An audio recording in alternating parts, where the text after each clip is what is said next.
and parallels the coast there. So right along I-95 and just to the east, it's not out of the question to get 12 inches of rain. You're generally going to get most areas with 8 inches of rain. Now, those rainfall amounts will drop off quite dramatically as you move west, all the way, for example, the Turnpike over in Osceola County, 4 to 8 inches of rain. And then you go one more county west of there, Polk County, we're looking at 1 to 4 inches of rain. Right. So places like Belle Glade and Clewiston and that, where you're a good 30, 40, 50 miles inland, it's going to be potentially a pretty dramatic difference in terms of rainfall. Right. We try to compare the rainfall, for instance, in Miami-Dade County to the areas that typically flood from those general afternoon deluges we get in the rainy season, could flood with this storm. That's from water coming out of the sky, not water coming from the ocean. And I think the same could be said about the Orlando metro area, Ocala, the Villages, Lakeland, and all the way down to the Highlands County area. So storm surge. We've talked about rainfall, but let's talk about storm surge in those same areas of Palm Beach County, the Delray area up to West Palm, North Palm, Jupiter.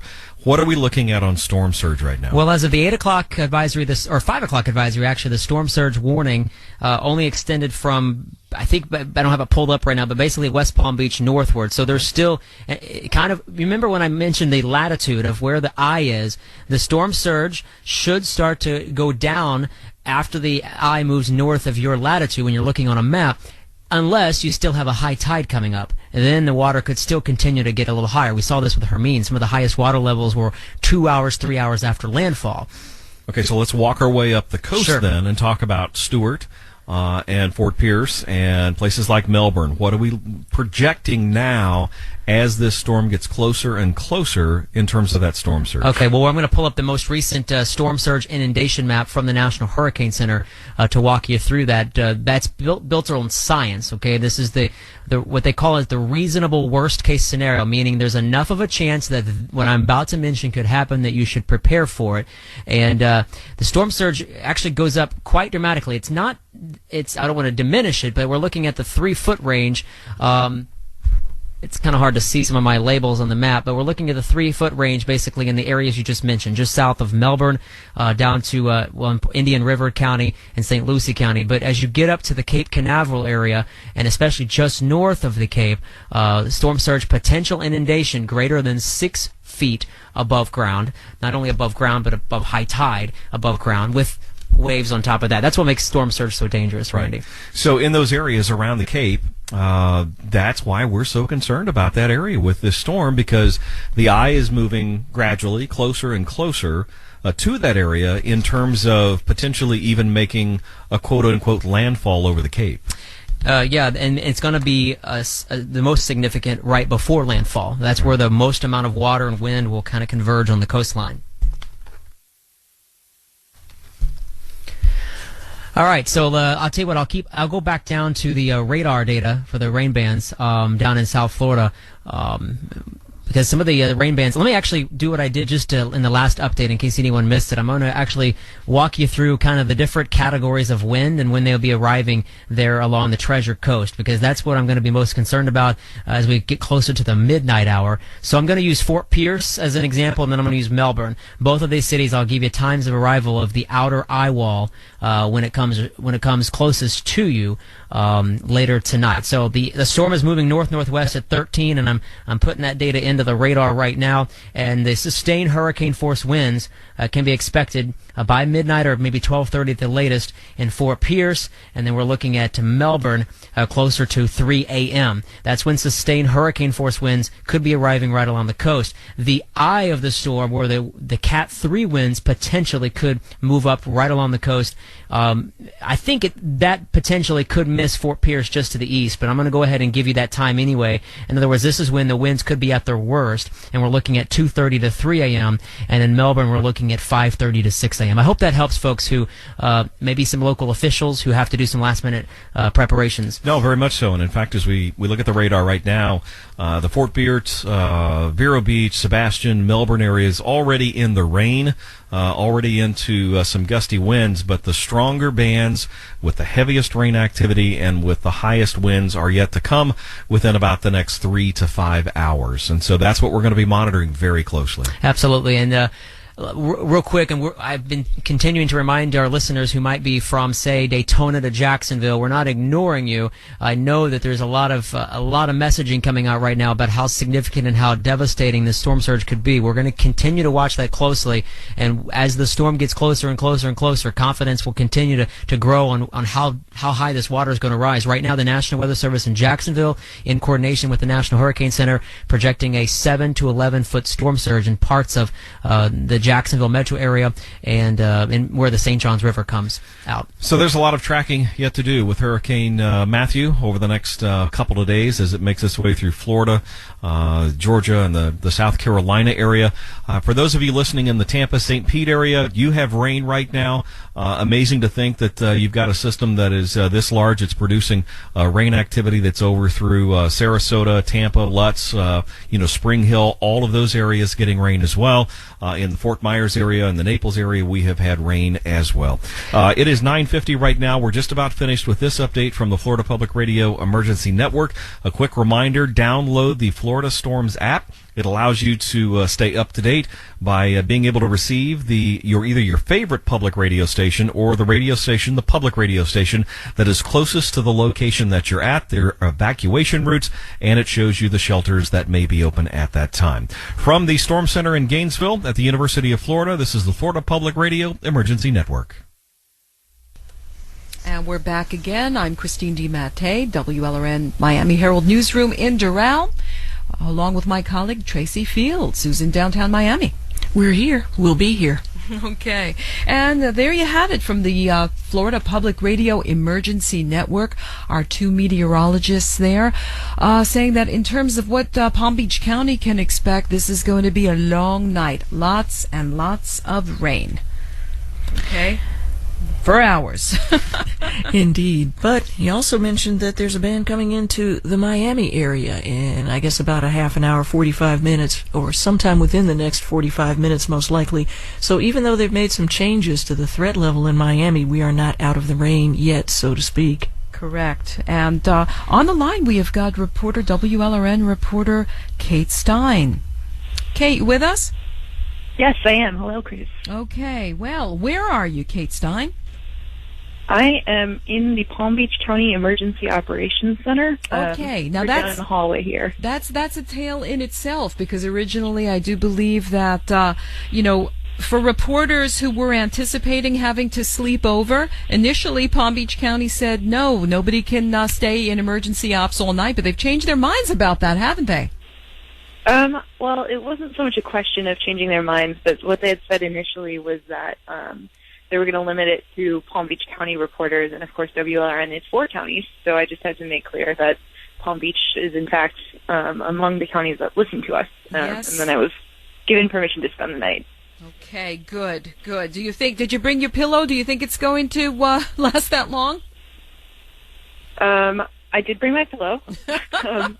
I don't want to get, overconfident yet. It's still pretty rainy and windy up here, but I think we are cautiously optimistic that the worst of the storm, or the worst of what was expected in Palm Beach, won't be hitting us tonight. I know there's supposed to be a pretty heavy band around midnight that could potentially cause some damage, but it's pretty calm around here right now, and people are still able to go in and out from the Emergency Operations Center. They have an employee housing area that's about half a block away, and people are walking back and forth, getting a little sleep in while they can. Okay, and let's be clear, Kate, that they've since downgraded the hurricane warning in Broward County to now a tropical storm warning. Okay, and Miami-Dade's looking pretty good. Now, in Palm Beach County, you correct me if I'm wrong, it's still a hurricane warning in Palm Beach County, am I right? As far as I know, the 8:30 report that I saw, yes, said that it's still a hurricane warning. Okay, and in terms of like I said, I'm going to be saying this a lot about Palm, having spent a lot of time out there in 2012 in very flood-prone areas after Tropical Storm Isaac, but flooding is always a concern. Any news of any widespread flooding? We don't have any news of widespread flooding that I've heard yet. I think the biggest concern at the moment is power outages. The Florida Power and Light website says that there are about 32,000 Palm Beach County customers without power, and Really, I because think that number that's could potentially be higher than that. Based that's on different. The TV reporting I've seen. That's different from what we've been seeing. We've been seeing like 19,000 for all three counties, and now you're saying how many for Palm Beach County alone? 32,000? I just checked, and it looks like it was 32,000. That is a lot. That is a lot. And in terms of anything, any substantial damage like down trees and uprooted trees and roof damage, anything like that? Well, it's a little hard to tell because I've been hunkered down inside the Emergency Operations Center since noon. There definitely have been some palm fronds flying by, and we've seen a couple of power lines that have been down. There's one just across the street from the Emergency Operations Center. I think it's a little hard to tell. I know that the county managers who are here are getting updates as quickly as they can from, the emergency personnel who are monitoring the situation at various different points throughout the county. But they haven't made any big announcements of any sort of extensive damage. We haven't heard of any deaths. There was one car accident in which someone was injured. They collided with a tree, I believe. But so far, it doesn't seem that there's been too much widespread flooding or too many down trees or power lines. Well, I don't know about the power lines. I guess power is maybe the biggest question that remains here. Now, Kate, when the last time that I was at Palm Beach County Emergency Operations Center, it was pretty sophisticated, and it's got a huge room, looks like a huge, gigantic conference room auditorium. And are reporters allowed in that room, or are you just kept out of there? I mean, the Emergency Ops Center itself, that huge auditorium, it looks like NASA's Mission Control. So have you reporters have been let in there, or do you? So we are basically constrained to the front portion of the building, which is where the media room is and the media handlers are. There was a tour earlier this afternoon that I unfortunately wasn't able to go on, and I think they went into that media room, into the, central command room during that. But by and large, we haven't been able to go in. What I've been able to see is kind of the big maps that are displayed on the screens. You can see those through the glass windows if you walk by that room. Okay. And, in the course of reporting out this particular storm, well, first of all, are you, remind us, are you a hurricane newbie? Is this your first hurricane? I am indeed a hurricane newbie, recent Wisconsin transplant, and we don't have hurricanes up there. So yes, a newbie. Okay. In the course of your reporting, anything throw you for a loop? That's a good question. I don't really think so. I think it's been interesting to see kind of all the different facets that come together to work on these storms. At this Emergency Operations Center, they have everyone from, county sheriff's representatives to police officers to public information officers, people with the Water Management District, people from the Army Corps of Engineers, just kind of a whole spectrum of people really come together to coordinate the emergency response. And that's been really fascinating to watch. Okay, Kate Stein reporting from the Emergency Operations Center in Palm Beach County. Kate, we're going to be checking in with you later. Stay safe, okay? I actually, you're in one of the safest places you can be in Palm Beach County right now. Yeah, we have thick concrete walls here, I think. So I should be pretty well bunkered in. Okay, we'll talk to you later. All right. This is 91.3 WLRN and HD1 Miami, Fort Lauderdale, WKWM and HD1 Marathon, Key West, WFLV HD2 West Palm Beach, and 101.9 NPR for the Palm Beaches. Tracy Fields at the WLRN studios downtown. Chris DiMattei is out in Doral, and we've got folks scattered all around to give us information, right, Chris? We sure do, and let's give out that number again, Tracy Fields, to have our listeners reach out to us. That is 1-800, let's say this together, all together now, 743-9576. Indeed. And we've got some folks who've been waiting who have official information for us. Rowan Moore Garrity is back with us, and we've also got Nancy San Martin on the line. Where shall we start, Chris? Let's start with Nancy. Okay, Rowan, hang on. Nancy, you're here, are you? Nancy San Martin. Hi. Greetings. How are you? Wonderful. What's going on? Well, right now it's raining, obviously, and there's strong gusts of wind, but not a whole lot happening in terms of hurricane force that I can feel at this point. I should have mentioned that you are in Jupiter. Nancy San Martin is talking to us from Jupiter. Yes. Yes, we drove up from Miami, and along the route throughout the day, we did see that the weather was deteriorating a bit. Certainly, the seas got a little angrier as the day grew. Throughout the day. Nancy, it's Christy Matei here. You say we while you were. Was it you and your husband traveling together? Yes. Okay, and there's a reason I'm asking. Who was driving? I mean, was hubby driving, and you were doing social media engagement for the Miami Herald? How did you work that out?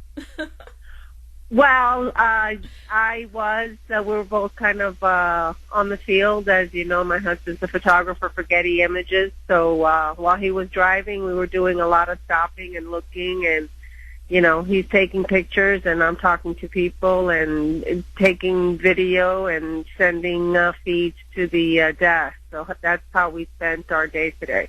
That must have been a slow slog, because you have to pull over to the side to get your images and send out your tweets and, do your Facebook Lives and everything. And how many times, how many intervals did you stop? We stopped quite a bit. We've made a first stop in Palm Beach. Throughout the drive, traffic was non-existent. There were very few cars on the road. People really did take this very seriously. A few people along the beach, as usual, taking selfies, taking a look at the sea. We did see a couple of swimmers even, which was pretty astonishing. We also saw them get out of the water, which was nice. Further up the road, the seas got a little choppier. There was a windsurfer up in Jupiter Beach. I would say Nancy, that the worst. Let me interrupt you a second, because in a second, in about 3 minutes, we're going to go to the Florida Public Radio Emergency Network for their meteorological update. But you said that there were swimmers. Okay, wasn't there anybody shooing them out of the water? The beach was empty. There were no lifeguards. There were police on the beach, but there's so much they can do. If people want to risk their lives, they do that. And I interrupted you. I interrupted you a second ago. You were just about to say the worst that you'd seen, and then I cut you off. So what was the worst that you saw? The worst that we'd seen was the seas in Singer Island. Certainly the waves grew pretty large there, and that's probably when you can see the effects the most clearly. That was right before sundown, close to about 7 o'clock. Since then, we've experienced gusts of wind, stronger winds, and heavy rains coming and going, but nothing extensive so far in the form of destruction in this area anyway. Okay, that is good to hear. So, Nancy, where are you? Very quickly, we have 1 more minute. Where are you on your way to now? Well, we're waiting as everyone else is. We're hunkered down for now, and we'll take off early morning wherever as close to landfall as we can get. We're still waiting to see where exactly that will be. We're watching like everyone else is. Okay, Nancy San Martin works for the Miami Herald, and she's out there. He's out there in the thick of it, Tracy Fields.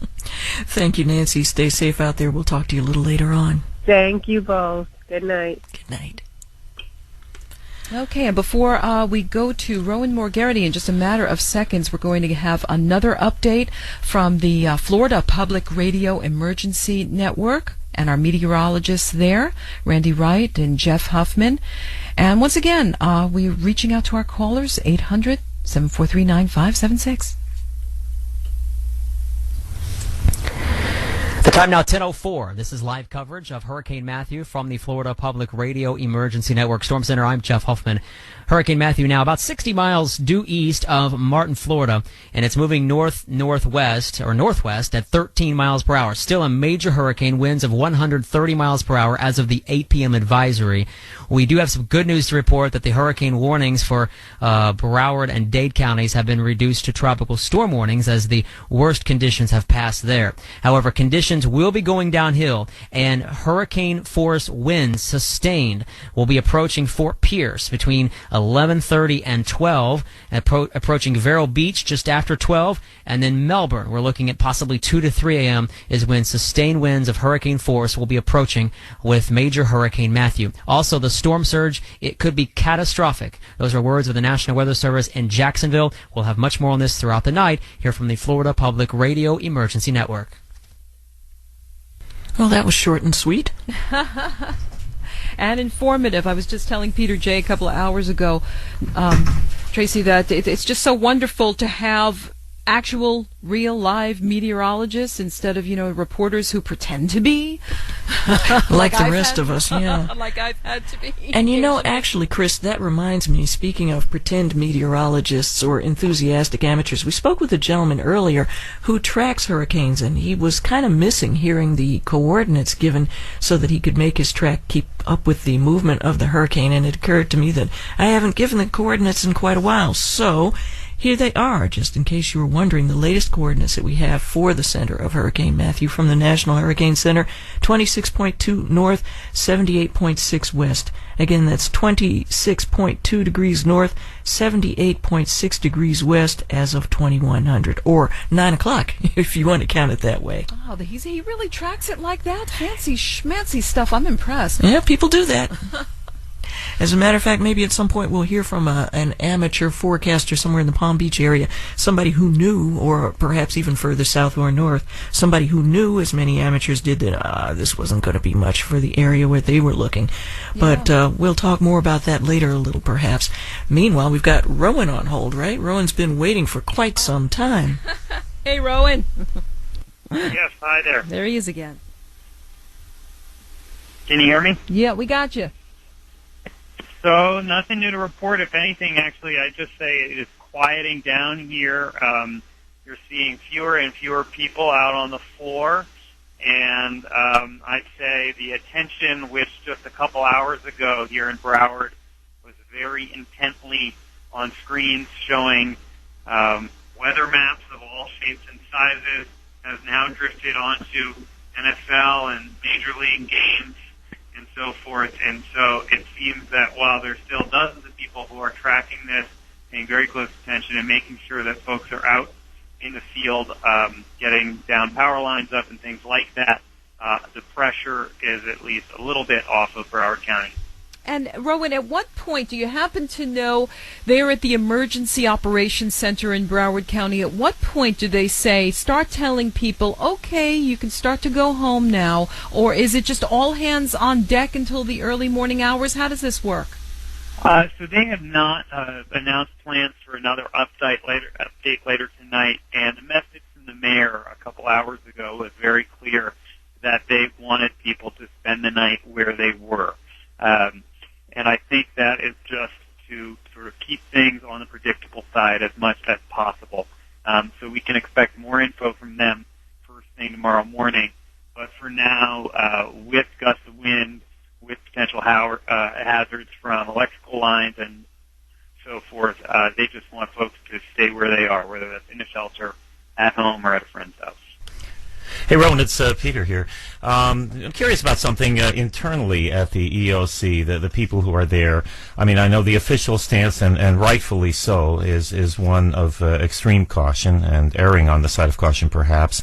Is there discussion within the ranks of those manning the post here about, this baby never really materialized, because we're hearing a lot of reports from people who are saying that there's not much going on. I don't mean to suggest in any way that anyone should be less than 100% safe, but I'm just curious about whether the informal discussions there are different than the formal advisories being issued?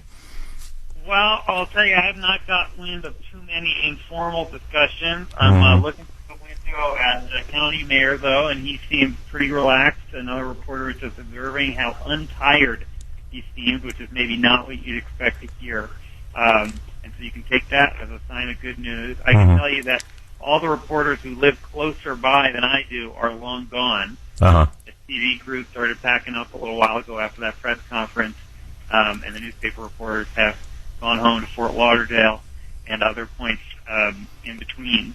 So certainly I think you're right that informally, even if you just have to base it on the sort of subtle sign, people are taking a deep breath and kind of in relief. Yeah. Well, that's a good thing. It certainly seems like, for the most part, we've dodged a bullet, at least from Fort Lauderdale and points south, and great news there. Of course, a lot of people still under very serious threat as you head further up the coast. Certainly looking at the radar. The radar still looks pretty nasty with a lot of pretty serious bands circulating around that center, which is ever so gradually moving its way to the north-northwest. And one of those bright yellow and orange bands seems to be working its way onshore right now in the West Palm Beach area. So, Rowan, you're a brave soul, and you've outlasted many of your colleagues there, and we're proud of you, man. Only to have a better starting point tomorrow morning. Brought further north. Yeah, absolutely. Well, thank you very much, sir. Appreciate the update. Thank you, folks, for holding down the fort. I know the listeners all appreciate it. Take care. Get some sleep. All right. Rowan. You too. Take care. Bye. Our number, if you'd care to join us here at WLRN, it's 800-743-9576. 800-743-WLRN. And we are here throughout the storm's progress, at least until it clears our listening area of Palm Beach County. And we want to let you know that we will be here with you. And we do invite you to join us if you're hanging out, if maybe you're looking for something to do, or you just want to get something off your chest, or you want to express some relief or some continuing concern. Maybe you have past experiences you'd like to relate. Join the club here. Join our hurricane party of sorts. A serious edge to this party, of course, but we are inviting the community to be a part of our broadcast. And you can do that by calling 800-743-9576. And Chris, looking at the FPL outage update, the most recent one we have, indeed, Kate Stein reported accurately earlier that they are showing 32,070, to be exact, outages in Palm Beach County. Not an insignificant number in Broward County either. 10,380 outages reported there. And so it goes throughout the surrounding counties. Looking at Miami-Dade County, 9,840. So while the storm's effects may seem to have been on the mild side for many who've been through it for the last few hours, still certainly some significant outages there. This was expected. It was never any secret that there were going to be significant power outages. But, Peter, I recall Hurricane Wilma, oh my gosh, the power was out for at least in Pompano Beach, where I live, days and days. Oh my gosh, took forever. And Florida Power and Light, they say they've made significant upgrades since then in their infrastructure. So let's see how long that takes. Yeah. Chris, we have a phone call coming in, which means I need to go into the control room and grab that. So stand by. Be back in a minute. And Tracy's coming back. Hang on. All right. And, things, if you're vacationing in Florida, you have to wonder how vacationers, how tourists handle things like this.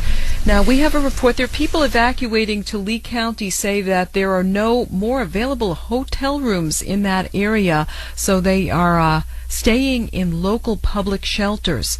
From our sister station, WGCU in Fort Myers, Jessica Massaros brings us this report. Maria Eugenia and her boyfriend are from Argentina. They were vacationing on South Beach when they were surprised by Hurricane Matthew. So they rented a car and drove to Southwest Florida, where they feel safe. But Eugenia says they could not find a hotel room when they got